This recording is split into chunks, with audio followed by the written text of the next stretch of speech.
రోజా గారు press meet లో ఒకటి చూపిస్తూ మాట్లాడుతుంది. అదేంటంటే రైతుల యొక్క పట్టాదారు పాస్ పుస్తకం మీద గతంలో మేము మా పదవిలో ఉన్నప్పుడు మా జగన్మోహన్ రెడ్డి గారి ఫోటో వేస్తే పెద్ద గోల చేశారు. మరి ఇప్పుడు కూటమి ప్రభుత్వము చంద్రబాబు నాయుడు గారు పట్టాదారు పాస్ పుస్తకం మీద ఆయన బొమ్మ వేసుకొని ఉన్నారు అని చెప్పేసి ఒక అబద్ధాలు చెప్పడం అయితే జరుగుతుందన్నమాట. సో నేను ఆంధ్రప్రదేశ్ ప్రజానీకానికి మొత్తానికి చెప్తున్నాను, మీ ఇళ్లలో ఉండే పట్టా పాస్ పుస్తకం ఏదైతే ఉందో అవి బాబు గారి బొమ్మ ఉందా అండి? నేను మీకు ఇక్కడ డిస్ప్లే మీద నేను పెడతాను చూడండి. గతంలో వైఎస్ జగన్మోహన్ రెడ్డి గారు ఎలా అయితే ఆయన బొమ్మ వేసుకొని ఉన్నారో, ప్రస్తుతం ఇప్పుడున్నటువంటి కూటమి ప్రభుత్వం వచ్చిన తర్వాత ఈ పట్టాదారు యొక్క రైతు పట్టాదారు పాస్ పుస్తకం మీద ఏముందనేది మీరు చూసి మాట్లాడండి.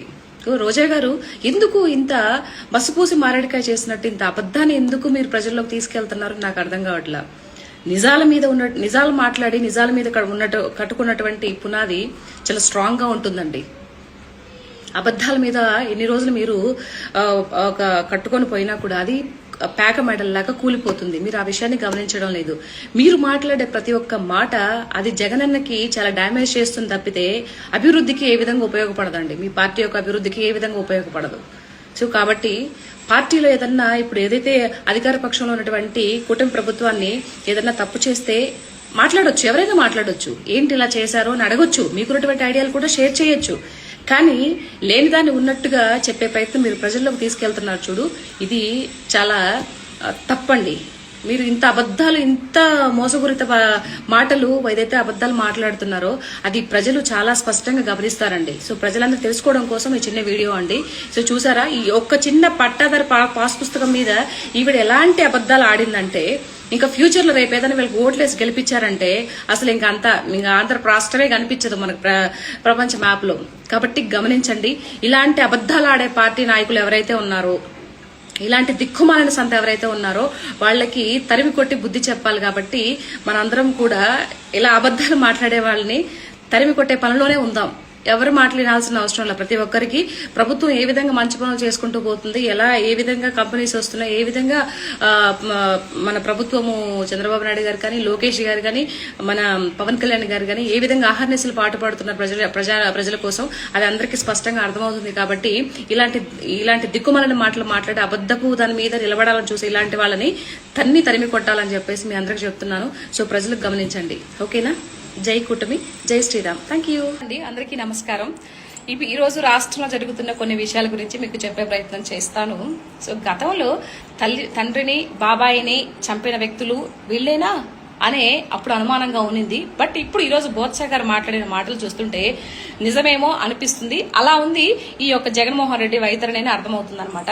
సో ఏదైతే జగన్మోహన్ రెడ్డి గారు మీరు చేసే పనులు ఏవైతే ఉన్నాయో నిజంగా ఒక పిచ్చి పట్టిన వ్యక్తి ఎలా అయితే మాట్లాడతాడో ఆ విధంగా ఉన్నాయండి. ఎందుకు అంటే ఒక్కొక్క విషయం చెప్తాను. మీ నాన్న 2004లో ముఖ్యమంత్రిగా కాకముందు మీ యొక్క ఆర్థిక పరిస్థితి ఎలా ఉంది, ఇప్పుడు మీ పరిస్థితి ఎలా ఉందో సో స్పష్టంగా తెలిసిపోతుంది అనమాట. మీ నాన్నగారు యొక్క ముఖ్యమంత్రి పదవిని అడ్డు పెట్టుకుని మీరు వందల వేల కోట్లు ఎలా సంపాదించారో అందరికీ తెలుసు. సో దాని తర్వాత మీ నాన్నగారు హెలికాప్టర్ క్రాష్ లో పాప ఆయన చనిపోయినప్పుడు ఆయన శవం దగ్గరికి వచ్చి ఇంకొక విషయం కూడా అండి, మీ నాన్న ముఖ్యమంత్రిగా ఉన్నప్పుడు మీరు ఆంధ్రాలో ఉంటే మంచి కన్నా చెడు ఎక్కువ జరుగుతుందని పక్క రాష్ట్రాలకి తరిమేసేది. ఇది నేను అంటున్న మాట కదండి, రోషయ్య గారు అప్పట్లో రోషయ్య గారు అన్న మాట అనమాట. సో అలాంటి వ్యక్తి మీరు, అంటే మీ యొక్క ఆలోచన అప్పుడే ఆయనకు తెలిసిపోయింది అనమాట. సో ఏంటి ఇలా ఉందని చెప్పేసి అప్పుడు మేము పక్క రాష్ట్రాలకి తరిమేశారు మీ నాన్నగారు. అయితే మీ నాన్నగారు చనిపోయిన తర్వాత మీరు వచ్చి ఆయన యొక్క శవాన్ని దగ్గర పెట్టుకొని మీరు ముఖ్యమంత్రి అవ్వాలన్న కోరిక ఎలా ఉండిందో స్పష్టంగా అందరికీ అర్థమైపోయింది. వేలుముద్ర సేకరించిన దగ్గర నుంచి అమరావతి పోలవరం సంబంధించి ఆ యొక్క ఏదైతే టెండర్లు కూడా మీరు ఆన్లైన్ లోకి ఎక్కించే పద్ధతి ఎందుకు అంత హడావిడిగా చేశారు కూడా అర్థమైపోతుంది. సో మొత్తానికి మీ నాన్నగారు పాపం చనిపోయినప్పటికి కూడా మీరు ముఖ్యమంత్రి కాలేకపోయారు. దాని తర్వాత మీ బాబాయ్ గారిని చంపేసి ఆయన కూడా పొట్టన పెట్టుకున్నారు అని నేను కాదంటారేమో. చంపేసిన వాళ్ళ వెనకాతలు పెట్టుకుని మీరే స్కెచ్లేసి మీరే ఇది చేసి మీరే చంపేసి మొత్తం పూలతో కప్పెట్టేసి వాళ్ళ కూతురు ఏదైతే వివేకానంద దగ్గర కూతురు వచ్చేటప్పటికి మొత్తం కుట్లు గిట్లు వేసి నీట్ గా అంతా క్లీన్ గా కడిగి పెట్టి మళ్ళీ యాక్టింగ్లు చేస్తారు, ఇలా పడ్డారు అలా పడ్డారు అని చెప్పేసి. దాన్ని మీరు బాబు గారు నారాసు రక్త చరిత్ర అని చెప్పి ఎలా ముద్రీకరించారో ఇవన్నీ వాస్తవాలు కదా. మీరు అవాస్తవాలు కూడా వాస్తవాలుగా ముద్రీకరించి మీ పత్రికలు ఇష్టం వచ్చినట్టు రాస్తారు. కానీ ఇప్పుడు మేమేదన్నా మాట్లాడితే అది ఇది అని చెప్పేసి ఓ పెద్ద గొంతు వేసుకొని ఆ రోజు ఒకటి మీద పడిపోతుంది. అది ఎంతవరకు కరెక్ట్ అండి? సో మొత్తానికి బాబాయ్ గారి చావు తర్వాత ఎట్టికేలకు మీ యొక్క చెల్లెలు పాదయాత్ర చేయబట్టి సో మొత్తానికి మేము ముఖ్యమంత్రి అయ్యారు. ముఖ్యమంత్రి కాకముందు అంతకుముందు ఏదైతే బాబు గారు చెట్టు కింద కూర్చొని ఎలా పరిపాలన చేశారో మనందరం చూసాము. మీరు వచ్చిన తర్వాత ఎట్టికేలకు ఒక ఛాన్స్ అని ముఖ్యమంత్రి అయిన తర్వాత మీరు రాష్ట్రాన్ని ఎంత అప్పుల్లోకి దింపేశారో, మొత్తం కప్పెట్టేశారు. సో మనుషులనే కాదు, మీరు రాష్ట్రాన్ని కూడా మట్టిలో కప్పెట్టేశారో స్పష్టంగా ప్రజలకు అర్థమవుతుందండి. తర్వాత ఎంతో మందిని చంపేశారు. అమరావతి రైతుల్ని ఎంత క్షోభ పెట్టి వాళ్ళని ఆర్థికంగా మానసికంగా హింసించి ఇది చేశారండి. ఎంతో మంది వ్యక్తుల్ని చంపేశారు. మీరు డోర్ డ్రిల్ కూడా చేసిన వ్యక్తులు దగ్గర పెట్టుకొని ఇప్పటికి కూడా ఉన్నారు. మీ బాబాయ్ గారిని చంపేసిన వ్యక్తులు కూడా మీరు వెనకాతలు పెట్టుకొని ఉంటున్నారా ఇప్పటికి కూడా స్టిల్? అవన్నీ మీరు ఇది చేయకుండా ఇప్పుడు మళ్ళీ కొత్తగా మావిగన్ అనే ఒక ఇది చేసి అందరి మధ్య అలకల్లలు సృష్టిస్తున్నారు. ఒక కుటుంబంలో గాని, కుటుంబం మధ్య కలహాలు రావడం గాని, రాష్ట్రానికి మధ్య కలహాలు సృష్టించాలన్నా ఒకే ఒక వ్యక్తి వల్ల సాధ్యమవుతుంది. ఆ వ్యక్తి ఎవరో కాదండి, జగన్మోహన్ రెడ్డి గారు అని చెప్పేసి ప్రజలు నవ్వుకుంటున్నారు. జగన్మోహన్ రెడ్డి గారు, అది మీకు అర్థం అవుతుందో అర్థం కావట్లేదు, నాకైతే అర్థం కావట్లేదు. కానీ ఇంత పిచ్చివాడు ఏంటి, గతంలో ముఖ్యమంత్రిగా పనిచేసిన వ్యక్తి ఇంత చీప్ గా ఆలోచిస్తున్నాడు ఏంటి అని ప్రజలు నవ్వుకునే పరిస్థితుల్లో ఈ రోజు మీరు ఉన్నారు. అది ఎంతవరకు సబబండి? మీరు తల్లిని చెల్లిని ఆస్తులు పాస్తులు ఇవ్వకపోగా వాళ్ళ ఇంట్లోంచి గెంటేశారు అంటే మీరు తల్లికి చెల్లికి న్యాయం చేయలేని వ్యక్తి రేపు 5 కోట్ల ఆంధ్రప్రదేశ్ రాష్ట్ర ప్రజలకి ఏమి మేలు చేస్తారో నాకు అర్థం కావట్లా.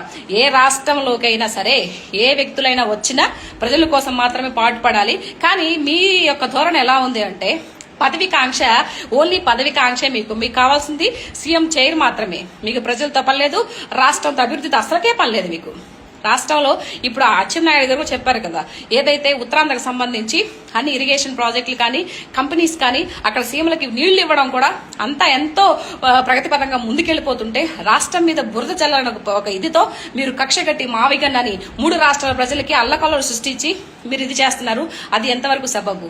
మీరు ముఖ్యమంత్రి కాలేరు, ఇంకెప్పటికీ అవ్వరు. ఇది మటుకు తథ్యం. మీరు రాసి పెట్టుకోండి. మీరు అవతారం అనుకుంటారేమో, అవ్వరు. ఇలాంటి పనులు చేస్తే అసలుకే అవ్వరు. ఎందుకంటే ఆల్రెడీ పిచ్చుడని ముద్ర పడిపోయింది. నవ్వుకుంటున్నారు ప్రజలు అక్కడ. రేపు ఒకవేళ మీరు ఓట్లకు పోయినా కూడా మీ చీపుర్లతో చాటలతో కొట్టే పరిస్థితుల్లో మీరున్నారు. సో ఇలాంటి దుస్థితి చేయకండి. ఎవరైనా కూడా రాష్ట్రం ముందు అభివృద్ధి పరంగా ముందుకెళ్లిపోతుంటే అప్రిషియేషన్ చేయాలి తప్పితే మీకు వీలైతే ఒక సలహా ఇవ్వండి. ఆల్రెడీ లోకేష్ గారు కూడా చెప్పండి, మీరు కూడా ఏదైనా ఒక చెప్పాలనుకుంటే చెప్పండి, దాని ప్రకారం చేద్దాం అని కూడా చెప్పిన వ్యక్తులు కూడా మీరు ఇది చేస్తూ హేళన చేస్తూ మీ వాళ్లతో మాట్లాడిస్తూ ఈరోజు దుర్భాషలాడే పరిస్థితి చేస్తున్నారు. మీరు ఎవరిని వదిలిపెట్టారండి? ఆడవాళ్ళని హీనంగా మాట్లాడే దగ్గర నుంచి ఇంట్లో ఉన్నట్టు గుట్టుబట్టుగా ఇంట్లో సంసారం చేసుకున్న లేడీస్ ను కూడా మీరు తీసుకొని వచ్చి అసెంబ్లీలో ఇష్టానుసారంగా నవ్వుతూ మాట్లాడినటువంటి వ్యక్తులు మీరు. దుర్భాషలు ఆడినటువంటి వ్యక్తులు మీరు. మీ ఇంట్లో వాళ్ళకే న్యాయం చేయలేకపోతే ఇన్ని కోట్ల ఆంధ్రులకి ఏం న్యాయం చేస్తారు? ప్రజలకి ఏమి ఇది చేస్తారు? సో కాబట్టి మీరు ముఖ్యమంత్రి అవ్వాలనే కాన్సెప్ట్ మర్చిపోండి. మీరు ఎప్పటికీ అవ్వలేరు. సో ఈ పిచ్చి శాస్త్రాలు కూడా మీరు వదిలేయండి. సో అది చెప్తున్నాను. సో ఏదైనా తప్పు మాట్లాడుంటే సారీ అండి. జగన్మోహన్ రెడ్డి గారు మీ యొక్క పూర్వపరాన్ని ప్రజలకు పెట్టి చెప్తున్నారు.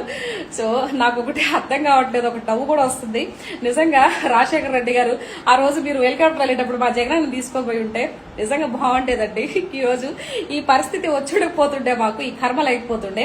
హ్యాపీగా ఆంధ్ర రాష్ట్రాన్ని బాబు గారు కూటమి ప్రభుత్వంలో హ్యాపీగా మంచిగా ముందుకెళ్లిపోతుండేది. ఈ రోజు మీరు ఆ రోజు చేసిన చిన్న మిస్టేక్ వల్ల ఈ రోజు ఇంత దారుణాలు జరుగుతున్నాయి. సో ఇది నేను అంటున్న మాట కదండి, ఆంధ్ర రాష్ట్ర ప్రజలు అంటున్న మాట. సో కాబట్టి జగన్మోహన్ రెడ్డి గారు ఇప్పటికైనా మీ వైఖరిని మార్చుకోండి. సో అందరం కలిసి కట్టుగా పనిచేస్తేనే, కలిసి ఉంటేనే కలదు సుఖం అన్నట్టు మీరు కూడా మీకు సంబంధించిన సలహాలు కానీ సజెషన్స్ కానీ ఇవ్వండి. రాష్ట్రాన్ని అభివృద్ధి పడే విధంగా మనం చేయవలసింది ప్రజలకు మేలు జరగాలి, ప్రజలకు సేవ చేయాలి. ఈ యొక్క మైండ్ సెట్ తోనే ఉండండి. డబ్బులు ఇవ్వడం అంటే రేపు పోతాయండి. పోయేటప్పుడు 1 రూపాయి కూడా నెత్తిన పెట్టుకోబోడు ఇవ్వరు కూడా. సో కాబట్టి మీకన్నా చాలా చిన్నదానో పెద్దదానో ఒక విషయం చెప్తున్నా, వినండి. నేను విన్న ఇలాగే ఉంటానంటే ఆఫ్టర్ నువ్వు చెప్తే నేను వింటానా అంటే సరే మీ ఇష్టం, మీ ఇష్టానుసారంగా పోండి. పైన భగవంతుడు అనేవాడు ఉంటాడు, ఆయన చూసుకుంటాడు. ఏదేమైనా సో రాష్ట్రము ఈ కూటమి ప్రభుత్వంలో ముందుకెళ్తుంది. ప్రజలు కూడా ఎంతో రేపు రానున్న తరాలు కూడా ఎంతో అభివృద్ధి చెందుతూ వాళ్ళకి ఉద్యోగ విషయాల్లో కూడా ముందుకెళ్తాయి. బాబు గారి మీద నమ్మకం ఉంది.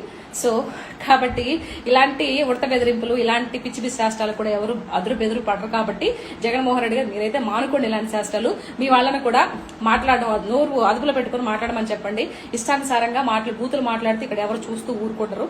ఓకేనా? Thank you so much. జై Amaravati. Okay, thank you. Bye by.